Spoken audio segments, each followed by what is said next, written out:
1 रुपयाचा व्यवहार झाला नाही असं उपमुख्यमंत्री म्हणतात अजित पवार। करार रद्द झाला आहे असं अजित पवार स्वतः बोलले।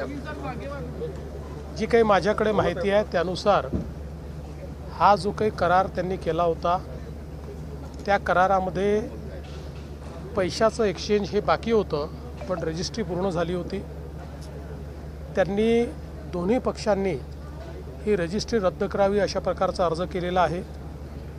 त्या अर्जाच्या अनुषंगाने त्यांना जे पैसे भरावे लागतात, कारण रजिस्ट्री रद्द करायची असेल तरी पैसे भरावे लागतात, त्यामुळे त्या संदर्भातली नोटीस त्यांना इश्यू झालेली आहे। त्यामुळे पुढची कारवाई जी काय ती होईल। पण हे जरी झालं तरी देखील जी काही क्रिमिनल केस दाखल झालेली आहे ती यांनी संपणार नाही। त्या संदर्भातल्या ज्या काही अनियमितता आहेत त्याला जो कोणी जबाबदार असेल त्याच्यावर पुढची कारवाई होईल।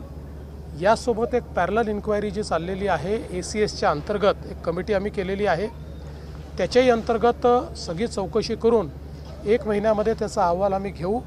त्याच्यामध्ये याची किती व्याप्ती आहे, अजून कोण कोण याच्यामध्ये आहेत या संदर्भातली सगळी माहिती मिळेल आणि मग त्यानुसारच पुढची कारवाई ही केली जाईल।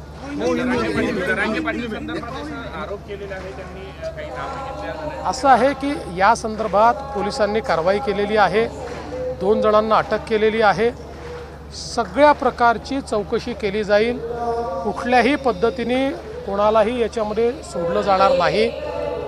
हे जी काही संपूर्ण घटनाक्रम समोर येतो आहे याच्या तळाशी जाण्याचा प्रयत्न हा पोलीस करता आहेत। सगळी माहिती बाहेर आल्यानंतरच या संदर्भात अधिकारिक बोलणं योग्य ठरेल। देवेंद्रजी पार्कला अभय दिलं असं म्हणतात आहे आणि बाकीच्यांवर गुन्हे दाखल केल्याच्या विरोधात आरोप करतात। ज्यांना FIR काय असतो हे समजत नाही असेच लोक अशा प्रकारचा आरोप करू शकतात। FIR दाखल करत असताना ज्या एक्सप्रेस्ड पार्टीज असतात त्यांच्यावर FIR दाखल होतो। यामध्ये ती जी कंपनी आहे त्या कंपनीचे जे ऑथराइज सिग्नेटरी आहेत त्या सिग्नेटरीवरच FIR दाखल होतो। तो FIR दाखल झाला आहे, पण हे आपण लक्षात घेतलं पाहिजे की ज्यावेळेस एखादा FIR होतो याच्यामध्ये ज्यांनी साईन केली ते, ज्यांनी विक्री केली ते, ज्यांनी त्या संदर्भात चुकीचं रजिस्ट्रेशन केलं ते, ज्यांनी फेरफार केला ते, अशा सगळ्यांवर हा FIR दाखल झालेला आहे।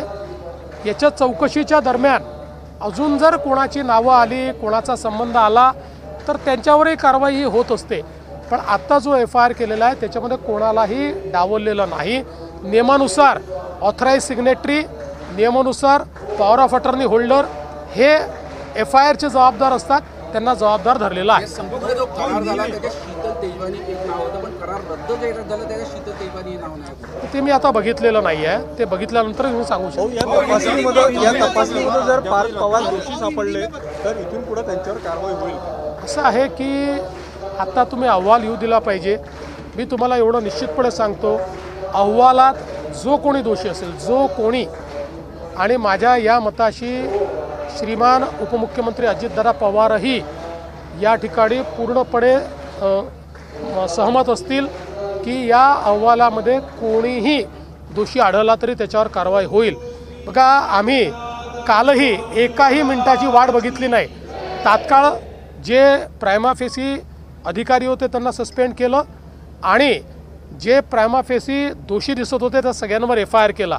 त्यामुळे सरकारला कोणाला मागे घालायचं नाही, सरकारला काही लपवायचं नाही। अशा प्रकारे जर कोणी चुकीचं काम करत असेल हे सरकार तरी मागे घालणार नाही।